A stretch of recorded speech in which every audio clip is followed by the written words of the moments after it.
সেজন্য মদ সম্পৃক্ত তথা মাদকতা যার মধ্যে আছে, কারণ বলা হয়েছে কুল্লু মুকসিরিন হারাম, যার মাধ্যমে নেশা আছে এই ধরনের সকল নেশাগ্রস্ত বস্তু হারাম। সেজন্য আমাদের খেয়াল রাখতে হবে, শুধু নেশা মদ যে হারাম তা না, গাঁজাও হারাম, ফেন্সিডিল হারাম, ইয়াবা খায় এগুলাও হারাম। কারণ এগুলার মধ্যে পান করার কারণে, খাওয়ার কারণে মানুষের মস্তিষ্ক বিকৃত হয়ে যায়। সে যা না পারে তাও বলে, যে সম্পর্কে জানা তাকে তাও বলে, ঠিক না? বলে কত উল্টাপাল্টা কথা বলে, থাক সেগুলো বাদ দেন। সোজা কথা হলো মদের সাথে মুমিনের সম্পৃক্ত থাকতে পারবে না। মুমিন মদ বিক্রয় করতে পারবে না, মদ সরবরাহ করতে পারবে না। এক কথায় মাদকতা যার মধ্যে আছে এমন কিছুর সাথে মুসলমানের সম্পৃক্ততা থাকবে না।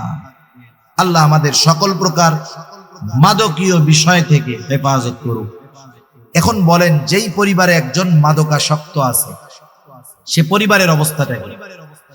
অহরহ আমাদের দেশে দিন যাইতেছে, মাদক নিরাময় সেন্টার বাড়তেছে, মাদক নিরাময় সেন্টার বাড়তেছে, যেখানে মদপ্য নেশাগ্রস্তদেরকে নিয়ে রেখে আসা হয় সেফ হোম, সুস্থ বানায় বাড়ি ফিরে আনার জন্য।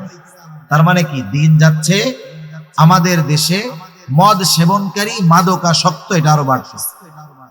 মাদকাসক্ত তার যখন নেশার চাহিদা উঠে, সে দুনিয়ার সব কিছু করতে তৈয়ার থাকে। বিশেষ করে শহরাঞ্চলে, ঢাকা শহরের মধ্যে আছে একজনকে শুধুমাত্র একটু গাঁজা, একটু ফেন্সিডিলের লোভ দিলে সে একটা মানুষকে খুন করে ফেলতে পারবে, তার গায়ে লাগবে না একটু। আবার দেখেন, অহরহ ঘটনা আমাদের সামনে আছে। বাংলাদেশের প্রসিদ্ধ একটা জেলার নাম না বলি, বাবা নেশার টাকা দেয় নাই, বাবাকে মেরে ফেলছে, মাকে মেরে ফেলছে। আরেক প্রসিদ্ধ ঘটনা, ওই যে পুলিশের স্পেশাল ব্যুরোর একজন অফিসার ছিলেন মাহফুজ, তার মেয়ে ঐশী মাদকাসক্ত হওয়ার কারণে মা বাবাকে ঠান্ডা মাথায় খুন করে ফেলছে। একটা পরিবারে যদি একটা মাদকাসক্ত ব্যক্তি থাকে, ওই পরিবারটা দুনিয়ার ছোটখাটো একটা জাহান্নাম হয়ে যায়। আয়াতখানা আপনাদের খেদমতে তিলাওয়াত করেছি। ওই আয়াতের মধ্যে আল্লাহ তাআলা 4টি মন্দ কাজের কথা বর্ণনা করে বলেছেন, এই কাজগুলা হলো শয়তানের কাজ। কার কাজ? শয়তানের কাজ। আল্লাহ রাব্বুল আলামিন বলেন, ইয়া আইয়ুহাল্লাযীনা আমানু ইন্নামাল খামরু ওয়াল মাইসিরু ওয়াল আনসাবু ওয়াল আজলামু রিজসুম মিন আমালিশ শাইতান ফাজতানিবুহু লাআল্লাকুম তুফলিহুন। আল্লাহ তাআলা কত মেহেরবান, কত দয়ালু। আল্লাহ রাব্বুল আলামিন শুধু একটা বিষয়ের ব্যাপারে আদেশ করেন এমনটা নয়, আল্লাহ তাআলা যেই বিষয়ের আদেশ করেন সেই বিষয়টা বাস্তবে আমলে কেমনে পরিণত করা যায় সেটাও আল্লাহ তাআলা বলে দেন। যেই বিষয়টার আদেশ আল্লাহ তাআলা করেন সেটা আদেশ হতে পারে, করণীয় হতে পারে, বর্জনীয় হতে পারে। করণীয় কাজ হলে যদি করা হয় লাভ কি, না করলে ক্ষতি কি, তাও আল্লাহ জানায় দেন। বর্জনীয় কাজ হলে তথা নিষেধাজ্ঞামূলক বিষয় হলে ওই কাজটা যদি পরিত্যাগ করি লাভ কি, না করলে ক্ষতি কি, তাও আল্লাহ তাআলা জানায় দেন। আল্লাহ তাআলা জানাইতে বাধ্য ছিলেন না, বরং আল্লাহ তাআলা যে কোনো বিষয়ের আদেশ করা মাত্রই আমরা সেই আদেশটা মান্য করতে বাধ্য। মনে করেন আল্লাহ তাআলা বলছে এটা কইরো না, আমরা আল্লাহ তাআলার কাছে কারণ জিজ্ঞাসা করার অধিকার আমাদের নাই যে আল্লাহ কেন করব না, এই অধিকার আছে? এরপরেও আল্লাহ তাআলা কেন করবা না অথবা কেন করবা, আল্লাহ তাআলা এই বিষয়গুলো আমাদের জানায় দেন। এটা আল্লাহ তাআলার বড় মেহেরবানি। আল্লাহ তাআলা বলেন, ইয়া আইয়ুহাল্লাযীনা আমানু, হে ঈমানদারেরা, ইন্নামাল খামরু ওয়াল মাইসিরু ওয়াল আনসাবু ওয়াল আজলাম রিজসুম মিন আমালিশ শাইতান ফাজতানিবুহু লাআল্লাকুম তুফলিহুন। আল্লাহ তাআলা বলেন, হে ঈমানদারেরা, নিশ্চয়ই তোমরা মদ, জুয়া, মূর্তি পূজার বেদী। আল্লাহ তাআলা এরপরে বলেন, ভাগ্য নির্ধারণ তীর, সর, এইগুলা তো নাপাক শয়তানের কর্ম, তোমরা এইগুলা থেকে বেঁচে থাকো। আল্লাহ রব্বুল আলামিন বলেন, এই কাজগুলা থেকে যদি তুমি বেঁচে থাকতে পারো তোমার লাভটা কি? আল্লাহ তাআলা বলেন, লাআল্লাকুম তুফলিহুন, তুমি সফল হয়ে যাবা। শয়তানের কাজ যদি তুমি বর্জন করতে পারো, বেঁচে থাকতে পারো, তাহলে তুমি সফল হয়ে যাবে। সফলতার সংজ্ঞা আমাদেরকে জানতে হবে। আসলে সফলতা কি আর বিফলতা কি? আমরা তো মনে করি দুনিয়ার জমিনে টাকা পয়সার মালিক যে হলো সে সফল, অল্প দিনে ব্যবসা করে অনেক টাকার মালিক সে সফল ব্যবসায়ী, অল্প দিনে রাজনীতি করে বড় পদ পেয়ে গেছে সফল রাজনীতিবিদ। আসলে সফলতা বিফলতা দুনিয়া সম্পৃক্ত যেইগুলাকে আমরা সফলতা মনে করি, এটা ক্ষণস্থায়ী। কারণ এই দুনিয়াটাই তো ক্ষণস্থায়ী, সেজন্য দুনিয়া সম্পৃক্ত যা আছে সব ক্ষণস্থায়ী। দুনিয়া সম্পৃক্ত সফলতা বিফলতা ব্যর্থতা সব ক্ষণস্থায়ী। মনে করেন একজন মানুষ ব্যর্থ হয়েছে ব্যবসা করতে গিয়ে, 10 লক্ষ টাকা পুঁজি নিয়ে ব্যবসা শুরু করছে, 1 বছরের মধ্যে তার ব্যবসা শেষ। এই লোকটা সফল ব্যবসায়ী না ব্যর্থ ব্যবসায়ী? বলেন তো, এই ব্যর্থতার কারণে কিয়ামতের দিন আল্লাহ জিজ্ঞাসা করবে যে তুমি 10 লক্ষ টাকা দিয়ে ব্যবসা শুরু করছো, 1 বছরও ব্যবসায় টিকো নাই, তুমি ব্যর্থ ব্যবসায়ী, তুমি জাহান্নামে চলে যাও? বলবে আল্লাহ? সে যদি সফল হয় আল্লাহ বলবে তুমি সফল ব্যবসায়ী, জান্নাতে যাও? না না। মৃত্যুর সাথে সাথে দুনিয়ার সফলতা বিফলতার মূল্যায়ন শেষ। তাহলে প্রকৃত সফলকে আমাকে আপনাকে এটা আগে জানতে হবে, আসলে সফলকে, সফলতাটা কি? আল্লাহ তাআলা কোরআনুল কারীমের মধ্যে জানায় দেন, আসল সফল হলো যে ফামান যুহজিহা আনিন নার ওয়া উদখিলাল জান্নাতা ফাকাদ ফাজ। আল্লাহ রাব্বুল আলামিন বলেন, যাকে আগুন থেকে বাঁচানো হবে, জান্নাতে প্রবেশ করানো হবে, সে হলো সফল। ফাকাদ ফাজ, অবশ্যই সে হলো সফল। তার মানে সফল হলো সে জান্নাতে যাবে যে, ব্যর্থ হলো সে জাহান্নামে যাবে যে। এই জন্য সফলতা বিফলতার রেজাল্ট, ফলাফল আল্লাহ তাআলা দিবেন কিয়ামতের ময়দানে। আল্লাহ তাআলা বলেন, ওয়া ইন্নামা তুওয়াফাউনা উজুরাকুম ইয়াউমাল কিয়ামাহ। আল্লাহ তাআলা জানায় দেন, কিয়ামতের দিন প্রত্যেককে তার আমলের পূর্ণ প্রতিদান প্রদান করা হবে। কিয়ামতের দিন হলো ফলাফলের দিন। কিয়ামতের দিন কিসের দিন? ফলাফলের দিন। আর দুনিয়া হলো পরীক্ষার জায়গা। কোন ব্যক্তি যদি পরীক্ষার হলে সাদা খাতা জমা দিয়া দেয়, কিছুই লেখে নাই, এই সাদা খাতা জমা দিয়া সে যদি আল্লাহর কাছে বলে, আল্লাহ আমি জানি গোল্ডেন এ প্লাস পাই, কাজ হবে? কাজ হবে না তো। পরীক্ষায় কিছু তো লেখে নাই, পারে নাই তো। দুনিয়াটা হলো পরীক্ষার জায়গা, দুনিয়াটা হলো সফলতার বীজ বপনের জায়গা। যে দুনিয়াতে সফলতার বীজ বপন করবে, অর্থাৎ আল্লাহ তাআলার আদেশ নিষেধ মেনে চলবে, সে সফলতার বীজ বপন করলো দুনিয়ায়, আর এর ফল সে ভোগ করবে কিয়ামতের দিন। সুবহানাল্লাহ।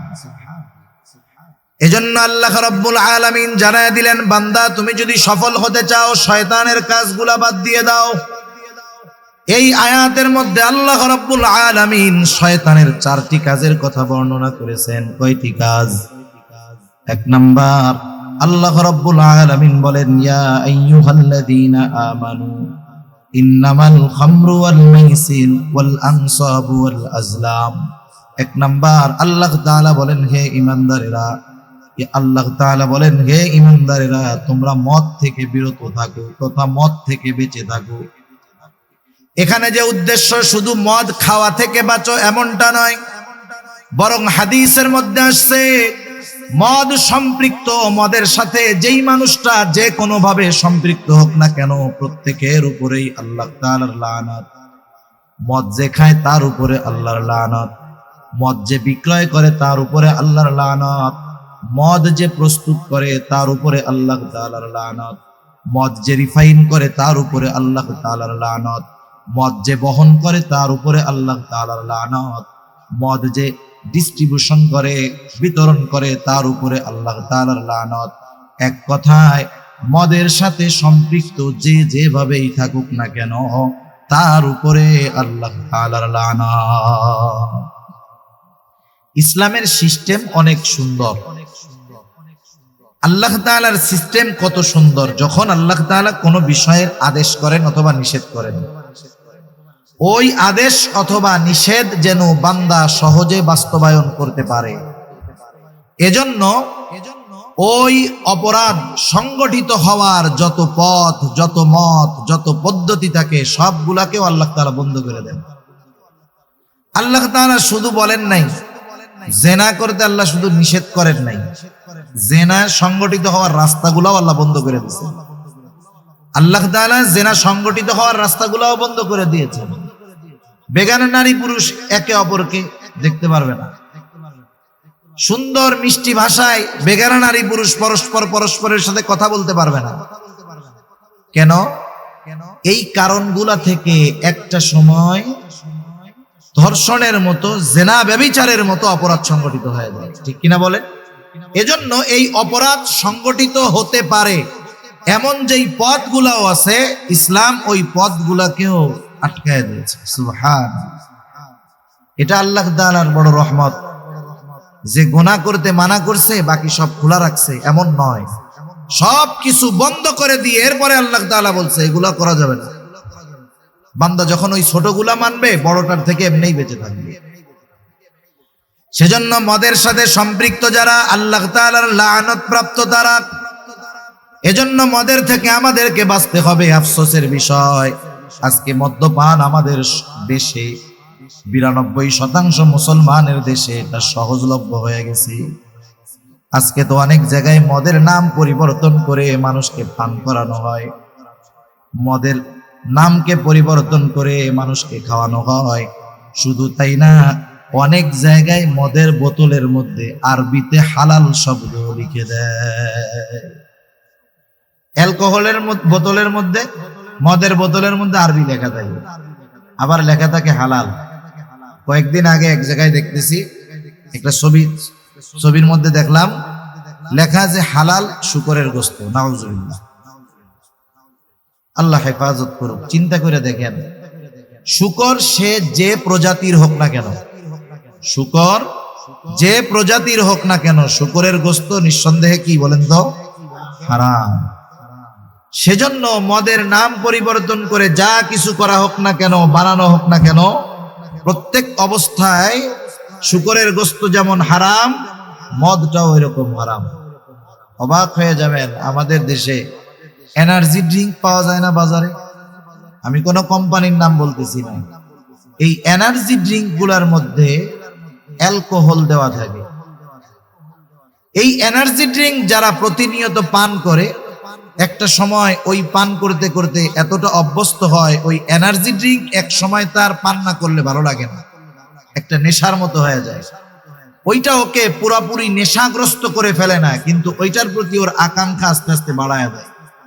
আল্লাহ না করুন, এটা আস্তে আস্তে তার মাদকতার দিকে তাকে নিয়ে যেতে পারে। সেজন্য বাজারের এনার্জি ড্রিঙ্ক গুলাও আমাদের পরিত্যাগ করার দরকার। এই মদ কত গুরুত্বপূর্ণ একটি বিষয় ছিল আরবের মানুষের কাছে। আরবের মানুষের কাছে সবচাইতে প্রিয় যেই জিনিসগুলা ছিল, এর মধ্যে একটা ছিল মদ। মদ ছাড়া তাদের চলতই না। আর আমাদের বহির্বিশ্বের দেশগুলায় অনেক জায়গায় এমন আছে, আত্মীয় স্বজন আছে আমাদের অনেক বাইরে, আপনাদেরও আছে, জিজ্ঞাসা করে দেখবেন। পৃথিবীর এমন এমন দেশ আছে যেই জায়গায় 1/2 লিটার পানির দামের চাইতে 1/2 লিটার মদের দাম কম। 1/2 লিটার মদ দিয়ে সে 1/2 লিটার পানি দিয়ে সে 2 লিটার মদ কিনতে পারবে, এমন সহজলভ্য হয়ে গেছে মদ। আর মদ খেয়ে নেশাগ্রস্ত হয়ে উন্মাদের মতো যা করে, সব তো আর ভাষায় বর্ণনা করা যায় না। আরবের মানুষের কাছে অন্যতম পানীয় ছিল মদ, সহজলভ্য একটি বিষয় ছিল মদ। আল্লাহ সুবহানাহু ওয়া তাআলা সেই জন্য মদকে সরাসরি একবারে হারাম বলে আল্লাহ তাআলা ঘোষণা দেন নাই। কারণ একটা মানুষ যুগের পর যুগ, বছরের পর বছর, শতাব্দীর পর শতাব্দী একটা বিষয় যদি সহজভাবে মানুষ গ্রহণ করে নেয়, ওই অবস্থা থেকে তাদেরকে ফিরায় আনার জন্য সময়ের দরকার। হঠাৎ করে যদি বলা হয় তাদের জন্য কষ্টকর হতে পারে, কিন্তু সাহাবায়ে কেরামের বিষয়টা ছিল এমন, আল্লাহ তাআলা যখনই কোনো বিষয়ের আদেশ করতেন, নিষেধ করতেন, সাথে সাথে তারা মেনে নিত। এই আমল করতে তারা বিন্দু পরিমাণ দেরি করতো না, ইতস্তত করতো না। এরপরেও আল্লাহ রাব্বুল আলামিন 3টা পর্যায়ে মদকে হারাম করেছেন। আল্লাহ তাআলা কোরআনুল কারীমের মধ্যে 3 ধাপে মদ হারামের কথা জানায় দিয়েছেন। মদিনার মধ্যে হযরত ওমর রাদিয়াল্লাহু তাআলা আনহু সহ কয়েকজন রাসূলুল্লাহ সাল্লাল্লাহু আলাইহি ওয়াসাল্লামের কাছে এসে বললেন, ইয়া রাসূলুল্লাহ, মদের ব্যাপারে আমাদেরকে সুস্পষ্টভাবে কিছু জানায়া দেন। আর একটা বিষয় আমাদের জেনে রাখতে হবে, রাসূল আকরাম সাল্লাল্লাহু আলাইহি ওয়াসাল্লাম নবুয়তির পরে যেই বিষয়গুলা হারাম করেছেন, ওহীর মাধ্যমে হোক আর যেভাবেই হোক, নবীজি যেই বিষয়গুলা নবুয়তির পরে হারাম করেছেন, নবুয়তির পূর্বেও আমার আপনার নবী ওই কাজগুলা কখনো করেন নাই। এমন নয় যে ওহী আসার পরে মদ হারাম হইছে, এর আগে নবীজি মদ খাইতেন, নাউজুবিল্লাহ, এমন না। নবীজি গোটা জিন্দেগিতে কোনোদিন কি খান নাই? পান করেন নাই। সুবহানাল্লাহ। আল্লাহ তাআলা আমার আপনার নবীর চরিত্রকে এভাবে হেফাজত করছে। কেন? কারণ একটা বিষয় ওহীর মাধ্যমে নতুন করে আল্লাহ তাআলা হারাম করলেন। মনে করেন নবীজি ওই কাজটা আগে করতেন, এখন নবীজি যখন বলবেন এটা আল্লাহ তাআলা হারাম করছেন, তখন কাফেররা বলবে কি, হ্যাঁ তুমি আগে করতা, এখন করো না, এইজন্য হারাম হয়েছে। এতটুকু কথা বলার সুযোগও আল্লাহ তাআলা কাফেরদের দেন নাই। রাসূলুল্লাহ সাল্লাল্লাহু আলাইহি ওয়াসাল্লাম এই জন্য এই বিষয়গুলা থেকে পরহেজ ছিলেন, বেঁচে ছিলেন, আল্লাহ তাআলা তাকে বাঁচায় রাখছেন। যাই হোক, হযরত ওমর রাদিয়াল্লাহু তাআলা আনহু, মুআয ইবনে জাবাল রাদিয়াল্লাহু তাআলা আনহু সহ কয়েকজন এসে বলল, ইয়া রাসূলুল্লাহ, মদের ব্যাপারে আমাদেরকে পরিষ্কারভাবে কিছু বলেন। এই ঘোষণা যখন তারা নবীজির কাছে জানতে চাইলো, তারা চলে গেল। আল্লাহ তাআলা এবার ওহী নাজিল করলেন, ওয়ায়াসআলুনাকা আনিল খাম, হে রাসূল, তারা আপনার কাছে মদের ব্যাপারে জানতে চায়। ওয়ায়াসআলুনাকা আনিল খামরি ওয়াল মাইসির কুল ফীহিমা ইসমুন কাবীরু ওয়া মানাফিউ লিন-নাস, তারা আপনার কাছে মদ এবং জুয়ার ব্যাপারে জানতে চায়, আপনি তাদেরকে বলে দেন, কুল ফীহিমা ইসমুন কাবীর ওয়া মানাফিউ লিন-নাস, এটা বড় খারাপ বিষয়, তবে এর মধ্যে মানুষের জন্য কিছু উপকার রয়েছে। এই আয়াত যখন নাজিল হলো, বোধ সম্পন্ন যারা ছিলেন তারা মদ্যপান পরিত্যাগ করলেন, কিন্তু যেহেতু কিছু উপকার রয়েছে সেহেতু এখনো পুরোপুরি হারাম হয় নাই। এরপরে একদিন আব্দুর রহমান ইবনে আউফ রাদিয়াল্লাহু তাআলা আনহুর বাড়িতে মাগরিবের নামাজে তিলাওয়াতের সময় তিলাওয়াতের মধ্যে ভুল হয়ে গেল। এখানে একটা সমস্যা দেখা দিল। রাসূলুল্লাহ সাল্লাল্লাহু আলাইহি ওয়াসাল্লামের কাছে বলা হলো, ইয়া রাসূলুল্লাহ, এইরকম ঘটনা, আপনি আমাদেরকে মদের বিষয়ে আরেকটু স্পষ্ট করে কিছু বলে দেন। আল্লাহ রাব্বুল আলামিন এইবার সূরাতুন নিসার ৪৩ নম্বর আয়াত নাযিল করে জানায়া দিলেন, ইয়া আইয়ুহাল্লাযীনা আমানু লা তাকরাবুস সালাতা ওয়া আনতুম সুকারা হাত্তা তা'লামু মা তাকুলুন। আগে বলা হয়েছিল ক্ষতি তো বেশি, কিন্তু কিছু উপকার আছে। এখন বলা হলো যে তোমরা লা তাকরাবুস সালাহ ওয়া আনতুম সুকারা, তোমরা যখন নেশা খেয়ে নেশাগ্রস্ত থাকবা, মদ খেয়ে, নামাজের নিকটবর্তী হবে না। কতক্ষণ হবে না? হাত্তা তাকুলুনা, সে কি বলতেছে যতক্ষণ সে নিজে বুঝতে না পারবে ততক্ষণ সে যেন নামাজের নিকটবর্তী না হয়। এভাবে চলতেছে, এখনো মদ পরিপূর্ণভাবে হারাম হয় নাই। আতবান ইবনে মালিক সহ কয়েকজন সাহাবীকে আতবান ইবনে মালিক দাওয়াত করলেন। আনসার মুহাজির দুই দলের সাহাবীরাই ছিল এখানে। একজন আনসার যুবক মদ পান করে হযরতে সাদ রাদিয়াল্লাহু তাআলা আনহুর মাথায় হাড্ডি দিয়ে একটা বাড়ি দিয়ে দিল। তিনি রক্তাক্ত হয়ে গেলেন। রাসূল আকরাম সাল্লাল্লাহু আলাইহি ওয়াসাল্লামের কাছে বিচার গেল। এবারও হযরত ওমর রাদিয়াল্লাহু তাআলা আনহু এসে বলতেছে, ইয়া রাসূলুল্লাহ, আপনি আমাদেরকে একটু মদের ব্যাপারে সুস্পষ্ট ধারণা দেন। আল্লাহ রাব্বুল আলামিন এইবার আয়াত নাজিল করে জানায় দিলেন, ইয়া আইয়ুহাল্লাযীনা আমানু ইন্নামাল খামরু ওয়াল মাইসিরু ওয়াল আনসাব ওয়াল আজলামু রিজসুম মিন আমালিশ শাইতান ফাজতানিবুহু লাআল্লাকুম তুফলিহুন। চূড়ান্তভাবে মদকে হারাম করা হলো। এক সাহাবী বলতেছে যে আমি এক বাসায় মদ পরিবেশন করতেছিলাম, বাহিরে কিসের আওয়াজ জানি হইতেছিল, তা বাহিরে গিয়ে দেখলাম বলা হচ্ছে যে মদ হারাম করা হয়েছে, মদ হারাম করা হয়েছে। ওই অবস্থায় যখন সবার কানে এই কথা পৌঁছাইল, যার হাতে মদের পাত্র ছিল ভেঙে ফেলছে, মদের পাত্র থেকে মদ সব ফালায়া দিছে। মদিনার শহরের অলিতে গলিতে কেমন যেন মদ বইতেছিল, এমন এক অবস্থা। যার মুখের মধ্যে ছিল সে কুলি করে ফালায়া দিছে, চিন্তা করে নাই যে শেষ ডোকটা দিয়া দেই, এই চিন্তা করে নাই, মদ ফালায়া দিছে। সাহাবাদের মেনে নেওয়ার কেমন অবস্থা ছিল যে হারাম ঘোষণা হওয়ার সাথে সাথে এই মদের সাথে কতজনের ব্যবসা ছিল, কতজনের মদ স্টক করা ছিল, সব হারাম ঘোষণা হওয়ার সাথে সাথে তারা ফালায়া দিছে। সেজন্য মদ সম্পৃক্ত তথা মাদকতা যার মধ্যে আছে, কারণ বলা হয়েছে কুল্লু মুকসিরিন হারাম, যার মাধ্যমে নেশা আছে, এই ধরনের সকল নেশাগ্রস্ত বস্তু হারাম। সেজন্য আমাদের খেয়াল রাখতে হবে, শুধু নেশা মদ যে হারাম তা না, গাঁজাও হারাম, ফেন্সিডিল হারাম, ইয়াবা খায় এগুলাও হারাম।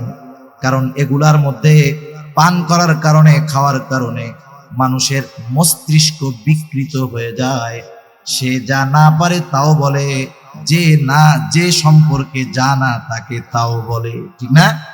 বলে কত উল্টাপাল্টা কথা বলে, থাক সেগুলো বাদ দেন। সোজা কথা হলো মদের সাথে মুমিনের সম্পৃক্ত থাকতে পারবে না। মুমিন মদ বিক্রয় করতে পারবে না, মদ সরবরাহ করতে পারবে না। এক কথায় মাদকতা যার মধ্যে আছে এমন কিছুর সাথে মুসলমানের সম্পৃক্ততা থাকবে না। আল্লাহ আমাদের সকল প্রকার মাদকীয় বিষয় থেকে হেফাজত করুক। এখন বলেন, যেই পরিবারে একজন মাদকাসক্ত আছে সে পরিবারের অবস্থাটা কি? অহরহ আমাদের দেশে দিন যাইতেছে, মাদক নিরাময় সেন্টার বাড়তেছে, মাদক নিরাময় সেন্টার বাড়তেছে, যেখানে মদপ্য নেশাগ্রস্তদেরকে নিয়ে রেখে আসা হয় সেফ হোম, সুস্থ বানায় বাড়ি ফিরে আনার জন্য। তার মানে কি, দিন যাচ্ছে আমাদের দেশে মদ সেবনকারী মাদকাসক্ত এটা আরো বাড়তেছে। মাদকাসক্ত তার যখন নেশার চাহিদা উঠে, সে দুনিয়ার সব কিছু করতে তৈয়ার থাকে। বিশেষ করে শহরাঞ্চলে, ঢাকা শহরের মধ্যে আছে একজনকে শুধুমাত্র একটু গাঁজা, একটু ফেন্সিডিলের লোভ দিলে সে একটা মানুষকে খুন করে ফেলতে পারবে, তার গায়ে লাগবে না একটু। আবার দেখেন, অহরহ ঘটনা আমাদের সামনে আছে।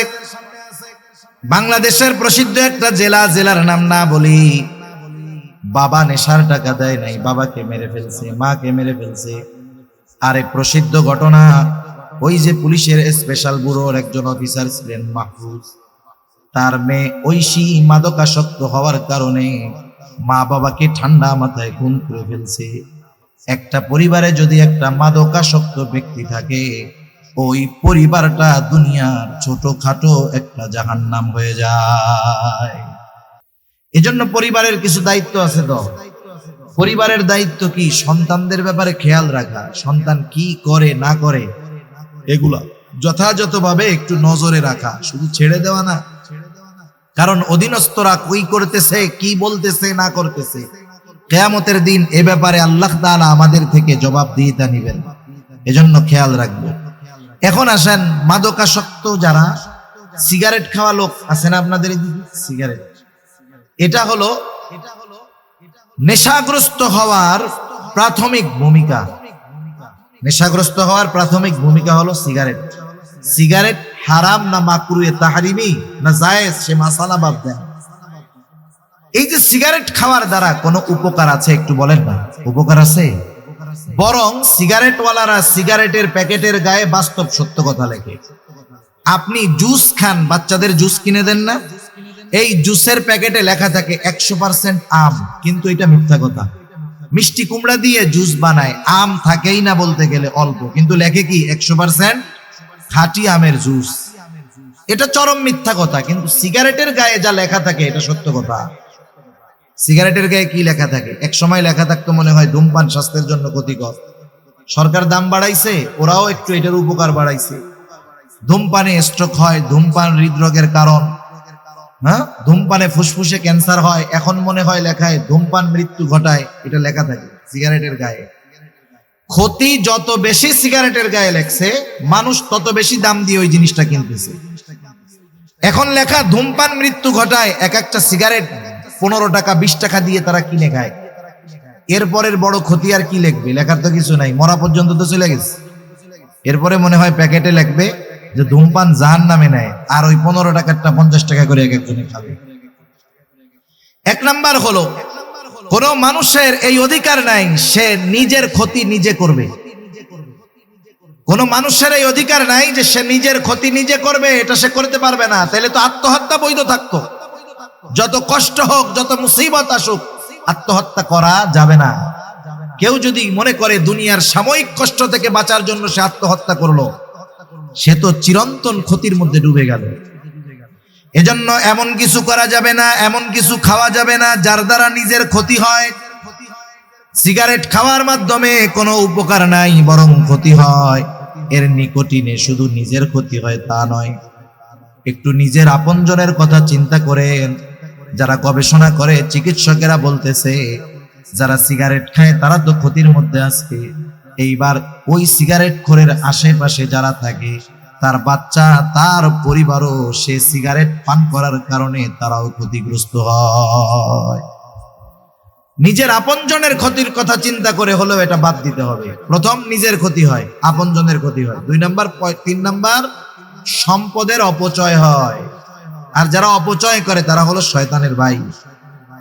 সেজন্য সিগারেট যারা খান, এই বদ অভ্যাস আছে, আল্লাহর রাস্তায় বাদ দিয়ে দিবেন। এই সিগারেট খোরগুলা এক সময় আস্তে আস্তে মাদকতার দিকে চলে যায়। আল্লাহ হেফাজত করুক। 2 নাম্বার, আল্লাহ তাআলা জানায়া দিলেন ওয়াল মাইসির, জুয়া। জুয়া তো আজকে এমন পদ্ধতিতে আমাদের দেশে হয়েছে, একটা সময় জুয়া খেলার জন্য মানুষের জুয়ার কাছে যাওয়া লাগতো। জুয়া খেলার জন্য জুয়ার কাছে যাওয়া লাগে না। আপনারা অনেক সময় হয়তো দেখে থাকবেন, বাজারের বিভিন্ন জায়গায় সিএনজি স্ট্যান্ড, টমটম স্ট্যান্ড, বিভিন্ন রিক্সা স্ট্যান্ড, দেখবেন 3-4 জন এক জায়গায় বৈশা কি যেন দেখতেছে, মোবাইলে আপনি দেখতেছেন লুডো খেলতেছে। খেলে না এরকম? ওই জায়গায় কি খেলা চলে বলেন তো? জুয়া চলে, জুয়া। বাংলাদেশে হাজার হাজার কোটি টাকার জুয়া এই অনলাইনের মাধ্যমে খেলা হয়। এই ফুটবল খেলাকে কেন্দ্র করে জুয়া হয়, ক্রিকেট খেলা হয়, ক্রিকেট খেলাকে কেন্দ্র করে জুয়া হয়। প্রত্যেকটা সেকেন্ডে সেকেন্ডে আজকে এই জুয়া আমাদের তরুণ প্রজন্মের মধ্যে ঢুকে গেছে। আমরা ছোটবেলা খেলাধুলা করছি, মাদ্রাসায় যখন পড়ছি ফুটবল ক্রিকেট খেলছি। তো এখনের ছেলেরা, ছোট বাচ্চারাও, এরা টাকা ছাড়া খেলতে চায় না, বলে বাজির খেলা হবে। এমনি খেলে কোনো লাভ নাই, 5 লিটার 10 লিটার কোক 7 আপের বাজিতে খেলে। এগুলো জুয়া। আমাদের কোমলমতি শিশুদের অন্তরের মধ্যেও এখন এই জুয়ারে আমরা ঢুকাই দিতেছি। তাস খেলা জুয়া, বিভিন্ন পদ্ধতিতে জুয়া, ক্যাসিনো জুয়া। যে দেশে জুয়াকে বৈধতা দেওয়া হয়, মদ্যপানকে বৈধতা দেওয়ার ব্যবস্থা করা হয়, সে দেশে আল্লাহর রহমত আশা করা যায়। আল্লাহ হেফাজত করুন। এজন্য জুয়ার থেকে বাঁচতে হবে। জুয়া সম্পৃক্ত কোনো কিছুর সাথে আমরা সম্পৃক্ত থাকবো না। এই খেলাধুলার সাথে জুয়া সম্পৃক্ত আছে, আমরা এগুলার সাথে থাকবো না। আল্লাহ তাআলা এরপরে জানায় দিলেন শয়তানের তৃতীয় কাজ হলো, আল্লাহ রাব্বুল আলামিন এরপরে জানায় দেন ইয়া আইয়ুহাল্লাযীনা আমানু ইন্নামাল খামরু ওয়াল মাইসিরু ওয়াল আনসাবু ওয়াল আজলাম। আল্লাহ তাআলা জানায় দেন পূজার বেদী সমূহ এগুলা হলো শয়তানের কাজ তথা মূর্তি পূজা। এরপরে ওয়াল আজলাম, ভাগ্য নির্ধারণ করা, জ্যোতিষীগিরি করা, জ্যোতিষীর কাছে যাওয়া, এটাও শয়তানের কাজ। আমাদের ঢাকা শহরে আছে এরকম কাজী বশির মিলনায়তন, গুলিস্তানের মধ্যে আছে। সে ছিড়া সালার বস্তার উপরে কয়েকটা চিঠি আর একটা টিয়া পাখি নিয়ে বসে আছে। বছরের পর বছর ওইরকম ওই লোকরে ওই অবস্থায় দেখতেছে। যেই লোকটা নিজের ভাগ্যের কোনো পরিবর্তন করতে পারলো না, সে আর একজনের ভাগ্য পরিবর্তনের পদ্ধতি কেমনে বলে দেয়, এটা বুঝে আসে না মানুষ, বোকা মানুষ। সেজন্য এদের কাছে যদি কেউ যায় 40 দিন তার ইবাদত কবুল হয় না। আর ওদের কথা বিশ্বাস করলে ঈমান শেষ। এরা যে ভবিষ্যতের কথা বলে, এগুলা বিশ্বাস করার কোনো উপায় আমাদের নাই। কারণ ভবিষ্যতে কোন মুহূর্তে কোনটা ঘটবে, যেটা গায়েব, এর একমাত্র জ্ঞান ইলম কার কাছে? আল্লাহ তাআলার কাছে। দুনিয়ার কারো কাছে গায়েবের ইলম নাই। এই বিষয়গুলো নিয়ে আমাদের মধ্যে অনেক মতপার্থক্য, কিন্তু সহজে বুঝতে হবে। একটা হলো গায়েবের খবর, আর একটা হলো গায়েবের জ্ঞান, ইলম। গায়েবের ইলম আল্লাহ তাআলার কাছে, আর আল্লাহ তাআলা যাকে গায়েবের বিষয়টা জানান তার কাছে গায়েবের খবর পৌঁছায়। আল্লাহ তাআলা মনে করেন নবীজির কাছে বললেন যে অমুক দিন এটা হবে, নবীজি বললেন যে অমুক দিন ওইটা হবে। এখন নবীজির কাছে কিন্তু গায়েবের ইলম নাই, গায়েবের কি আছে? খবর আছে। এজন্য কোন ভাগ্য নির্ধারণ, কোন জ্যোতিষী চাঁদ দেখে এই দেখে কি হবে না হবে বলতে পারে না। আমাদের দেশে একদল মানুষ আছে, আংটি বিক্রি করে, দেখবেন অষ্টধাতুর আংটি বিক্রি করে, মাইক বাজায় বাজায়। এই আংটি দিলে কি হবে? রাহুর দোষ কেটে যাবে, শনির দোষ কেটে যাবে, এই হবে সেই হবে, উন্নতি হবে, সম্পদের মালিক হবে। মানুষ বোকা, ধুমসে আংটিগুলা কিনে। এই চিন্তা করে না যেই লোকটা এত বছর ধরে আংটি বিক্রি করতেছে, এই আংটি দিয়া ওর পরিবর্তন হইল না। এইটুক চিন্তা করলেই তো বোঝা যায়। তাইলে ওর রাস্তার উপরে সালা বিছাইয়া এই ব্যবসা করা লাগে? সেজন্য এই ধরনের কোন বিষয়ের প্রতি আমরা বিশ্বাস রাখবো না, ভাগ্য নির্ধারণী বিষয়ের উপরে বিশ্বাস রাখবো না। কারণ তাকদীরে কি আছে না আছে জানে কে? আমরা ছোটবেলায় মক্তবের মধ্যে পড়েছি, ওয়াল কদরি খাইরিহি ওয়া শাররিহি মিনাল্লাহি তাআলা। তাকদীরের ভালো মন্দ সব কার তরফ থেকে হয়? একটু জোরে বলেন। আল্লাহ তাআলা কোরআনুল কারীমের মধ্যে জানায় দিলেন, বান্দা এই 4টা কাজ হলো শয়তানের কাজ। রিজসুম মিন আমালিশ শাইতান। এই কাজগুলা যেমন নাপাক কাজ, সাথে সাথে এগুলা হলো শয়তানের কাজ। প্রকৃত মুমিন নাপাক শয়তানের কাজগুলা করতে পারে না। আর আল্লাহ তাআলা জানায় দিলেন, বান্দা এই কাজগুলা পরিত্যাগ করো। যদি পরিত্যাগ করো অবশ্যই তুমি সফল হয়ে যাইবা। ফাজতানিবু, একবারে ডিরেক্ট আদেশ, ফাজতানিবু, এগুলা থেকে বিরত থাকো, লাআল্লাকুম তুফলিহুন, সফল হয়ে যাইবা। সুবহানাল্লাহ। এখন দেখেন, আমি আগেই কইছিলাম যে আল্লাহ তাআলা যখন কোনো নিষেধ করেন, এই নিষেধের মান্য করলে উপকার কি আল্লাহ তাআলা জানায় দিলেন। প্রথম ক্ষতি জানাইলেন যে এই কাজটা হলো নাপাক, এই কাজগুলা শয়তানের কাজ, সুতরাং বিরত থাকো। বিরত থাকলে লাভ কি? সফল হয়ে যাবা, জান্নাতি হয়ে যাবা।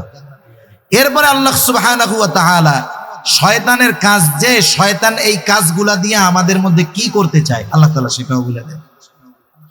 আল্লাহ তাআলা বলেন, ইন্নামা ইউরিদুশ শাইতান আন ইউকিআ বাইনাকুমুল আদাওয়াতা ওয়াল বাগদাআ ফিল খামরি ওয়াল মাইসিরি ওয়া ইয়াসুদ্দাকুম আন যিকরিল্লাহি ওয়া আনিস সালাহ ফাহাল আনতুম মুনতাহুন। আল্লাহ রাব্বুল আলামিন বলেন, শয়তান মদ ও জুয়ার মাধ্যমে তোমাদের মধ্যে শত্রুতা ও বিদ্বেষ সঞ্চার করতে যায়।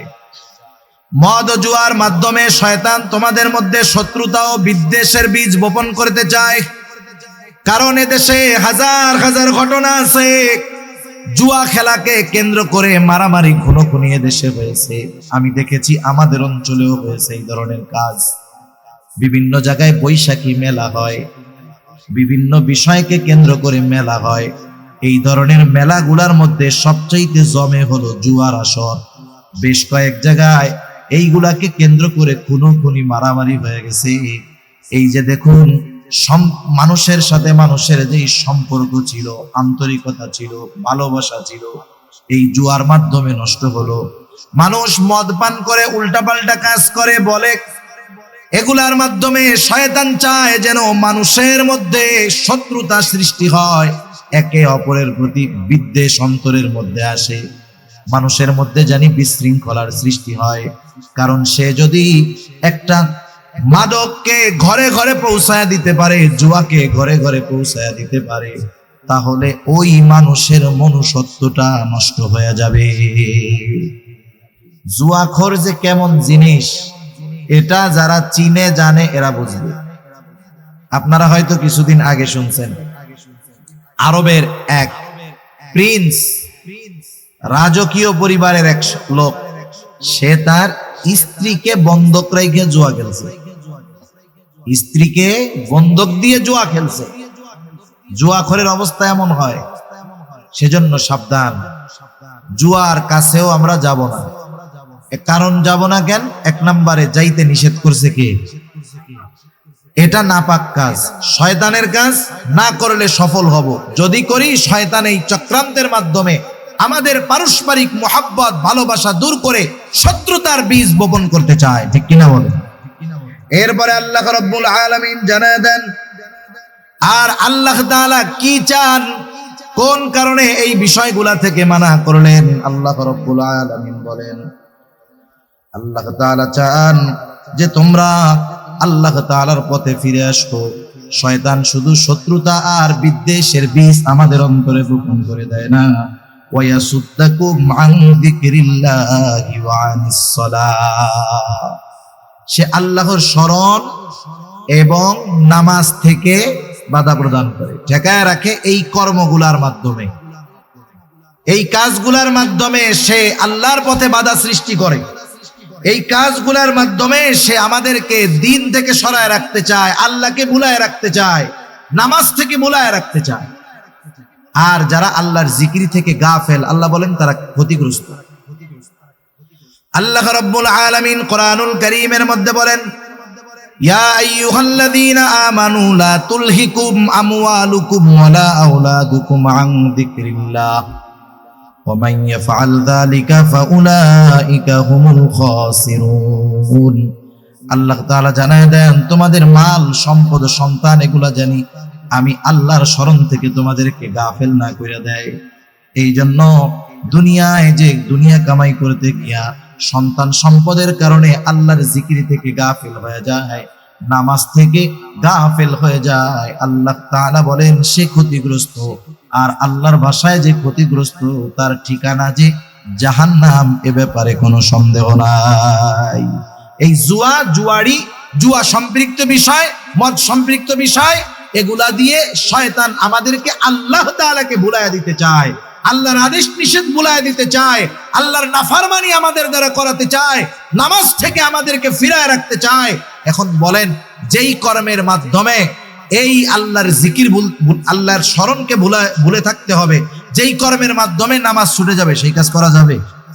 জোরে বলেন না, করা যাবে? সেটা যে কাজই হোক, বুজুর্গানে দিন বলেন, সেটা যে কাজই হোক, এমন কাজ করতে গিয়ে আল্লাহ এবং আল্লাহর স্মরণ থেকে গাফেল হয়ে যেতে হয়, এমন যে কোনো কাজ থেকে বিরত থাকা আমাদের জন্য আবশ্যক। এরপরে আল্লাহ রাব্বুল আলামিন কত আবেগের সাথে বলেন, ফাহাল আনতুম মুনতাহুন, যেই কর্মগুলার মধ্যে এত ক্ষতি, তবুও কি তোমরা এই কাজগুলা থেকে বিরত হবা না? আল্লাহ তাআলা কত সুন্দরভাবে বান্দাদেরকে আবেগের সাথে জানায় দিলেন, বান্দা এই মন্দ কাজগুলা থেকে বিরত থাকো, তুমি সফল হয়ে যাইবা। এই জন্য এই ধরনের কাজের সাথে আমাদের যদি কোনো সম্পৃক্ততা থাকে, আমরা এগুলা ছেড়ে দিব। অনেকে আছে দোকানদারি করে, দোকানের মধ্যে সিগারেট, বিড়ি বেচে, আছে না? এগুলাও বেচা কিন্তু ঠিক না। অনেক দোকানদার আছে, এগুলা তারা বিক্রি করে না, লাভ বেশি হোক, বিক্রয় যত বেশি হোক, সে চিন্তা করে আমি এটা বিক্রি করব না। দুনিয়ার সাময়িক ক্ষতি হয়তো আমাদের পরিলক্ষিত হতে পারে, কিন্তু অনন্তকালের লাভ হবে, এ চিন্তা করে বিষয়গুলা যদি কেউ সম্পৃক্ত কোনোভাবে থাকে, আমরা বাদ দিব ইনশাআল্লাহ। আল্লাহ তৌফিক দান করুক। বাকি আর দুইটা গুনার কথা আমার বলতে হবে, এই জন্য একটু তড়িঘড়ি করতেছি। একটা হলো সুদ। সুদ, সুদ চিনেন তো? সুদ, আহা, সুদ আমাদের দেশে এমন ভাবে সমাজে রন্ধ্রে রন্ধ্রে পৌঁছায়া দিয়েছে ইসলাম বিদ্বেষীরা, যে সাধারণ অনেক মানুষ সুদকে বৈধ মনে করে খায়। সুদ হলো এমন এক হারাম যেটা কখনো জায়েজ হওয়ার সম্ভাবনা নাই। কিছু হারাম কিছু সময় হালাল হয়। কেমনে? মনে করেন একজনটা দুই বোন, এই দুই বোনের একজনের বিয়ে হয়েছে না একজনের সাথে, ওই লোকের সাথে সহোদর বোনের এক বোন বিবাহ বন্ধন থাকা অবস্থায় তার শালি তার জন্য কি বলেন তো হারাম, বিবাহ করতে পারবে না। মনে করেন এইবার বোন মারা গেছে, ইদ্যত পালন শেষ, এইবার শালি হারাম থাকবে না বিবাহ করা তার জন্য হালাল হয়ে যাবে? কিছু কিছু হারাম কিছু কিছু সময় কিছু কিছু কারণে হালাল হয়, আবার কিছু কিছু হারাম কিছু কিছু সময় জায়েজ হয়, হালাল হয় না, জায়েজ হয়। যেমন শুকরের গোশত। মনে করেন একজন বিজ্ঞ ডাক্তার, দিনদার ডাক্তার রোগীর চেক করে বলতেছে একে যদি বাঁচাতে হয় তাইলে একে শুকরের গোশত খাওয়াইতে হবে, যদি এর জীবন বাঁচাইতে হয় শুকরের গোশত খাওয়াইতে হবে। তাহলে জীবন বাঁচানোর স্বার্থে ওষুধ হিসাবে শুকরের গোশত তাকে খাওয়ানো জায়েজ আছে, হালাল হয় নাই, কিন্তু কি হইছে? জায়েজ হইছে। কারণে একটু কন না, কোন রোগ হইলে ডাক্তার বলবে যে এরে যদি বাঁচাইতে হয় তাইলে এর সুদ খাওয়াইতে হবে? তাইলে সুদ কোন সময় জায়েজ হওয়ার সম্ভাবনা নাই। অল্প সময় বলতেছি আমাদের দেশের পরিস্থিতি কি। অনেক মানুষ সুদের টাকা খায়, সুদের টাকা খেয়ে আবার আলহামদুলিল্লাহ বলে।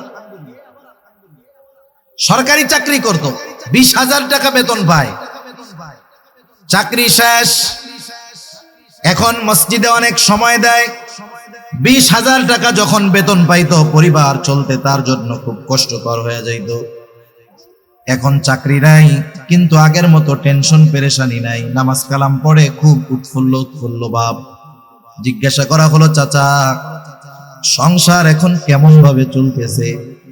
বলে আলহামদুলিল্লাহ আগের চাইতে ভালো চলতেছে। কেমনে? এখন তো চাকরি বাকরি নাই। বলে অসুবিধা নাই, চাকরি যখন শেষ হইছে, চাকরি শেষ হওয়ার পরে একসাথে 50 লক্ষ টাকা পেয়েছি, টাকাগুলা কোনো কাজে নষ্ট করি নাই, একবারে সোনালী ব্যাংকে নিয়ে ফিক্সড ডিপোজিট করে রাখছি। মাস শেষে 50,000 টাকা পাই, আগে পাইতাম 20,000, পুরা মাস চাকরি করে পাইতাম 20,000, এখন চাকরি ছাড়া পাই 50,000। আলহামদুলিল্লাহ খুব ভালো আছে।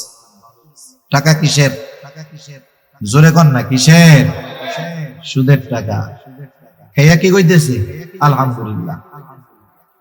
একদিন এক লোক এসে প্রশ্ন করতেছে, জিজ্ঞাসা করে, কিছু জিজ্ঞাসা আছে আসলে জানতে চাওয়ার জিজ্ঞাসা, কিছু জিজ্ঞাসা আছে সে চায় তার মন মতো জানি বলা হয়, আর কিছু জিজ্ঞাসা আছে বেহুদা হয়রানি করা।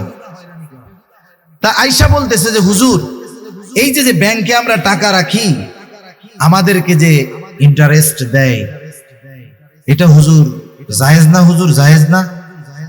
বলেন তো, মানুষ যদি জানতে চায় প্রশ্নের ভঙ্গিমা কি এরকম থাকে নাকি? তার মানে সে যেভাবে বলতেছে তার উদ্দেশ্য যে হুজুর যদি খালি কোনো মতে জায়েজ বলে কাম সারা। আমাদের দেশে কিছু মানুষ আছে, এরা যখন মন মতো মাসআলার উত্তর কারো কাছে পায়, ওর কাছে দৌড়ে যায়। এখন এক লোক শয়তানে ধরছে, যাই হোক স্ত্রীর সাথে গ্যাঞ্জাম লাগছে, কথা কাটাকাটি হয়েছে। শয়তান কিন্তু ওই সময় আইসা স্বামী স্ত্রী দুইজনের মাথার মধ্যেই এমন রাগ ঢুকায় দেয়, স্ত্রীরে বলে এই তোর কত যোগ্যতা, তোর এর ঘরে থাকার দরকার। এবার মহিলা মানুষ তো বলে এই তোমার মতো বেটার সংসার না করলে আমার কি আসে যায়, দাও দাও ছেড়ে দাও, আমি জায়গা বাপের বাড়ি। এইবার শয়তান ওই স্বামীর কাছে আসে, বলে তুই ইনকাম করে খাওয়াস, তোর হাত আছে পা আছে, ওই রকম সাইডটা তোর ঘর তুই পালতে পারবি, ওটার বাদ দে। এই শয়তানের ধোকায় কি করে, একসাথে 3 তালাক দিয়ে দিছে।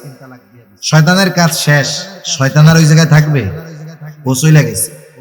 এইবার যখন আশেপাশের লোকজন বলে করলেন কি আপনি, কি করছেন, স্ত্রী তো নাই আপনার এখন।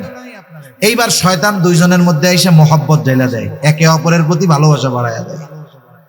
এখন সারা দেশের মানুষ তো জানে যে 3 তালাক দিয়ে দিছে, একজন বুদ্ধি দিছে, যা তুই এক কাজ কর, ওই জিরি মাদ্রাসায় গিয়া মাসালাটা নিয়ে আয়। জিরি মাদ্রাসায় গিয়া বলছে, কয় বউ তো আর তোমার নাই, পটিয়া গেছে নাই, হাটহাজারি গেছে নাই। এখন আরেকজন বলে, শোন, ওই জায়গায় এক হুজুর আছে, ওনার কাছে যা। ওই হুজুরের কাছে গেছে, হুজুর আবার ডিজিটাল হুজুর আছে না, ডিজিটাল হুজুর, কিছু ঘোমটা দেওয়া হুজুর তো কিছু আছে। যা বলছে, আরে 3টা কেন, তুই যদি 1000ও দিতি একটাই হইতো, বউ তোর আছে, যা। এবার ও এলাকায় এসে কি করবে, এই স্ত্রীর সাথে সংসার শুরু করবে। কেউ যদি কিছু বলে পটিয়া মাদ্রাসার হুজুর কিছু জানে, জিরি মাদ্রাসার হুজুর কিছু জানে, ওই যে ওই হুজুরের কাছে জিগাও, বড় শায়েক ফতোয়া নিয়ে আসছি, জায়েজ আছে। মানুষের অভ্যাস হলো, মানুষ ওই হুজুরকে পছন্দ করে বেশি যেই হুজুর তার মন মতো ফতোয়া দেয়। আর কিছু হুজুরও আছে এরকম আমাদের দেশে, এটা ওই যে ইয়াহুদি আলেমরা ছিল, ইয়াহুদি আলেমদের অভ্যাস ছিল, একজন একটা অপরাধ করে তার কাছে আসছে, ওই লোকটা তার কাছে তাওরাত অনুযায়ী ফয়সালা চাইতেছে।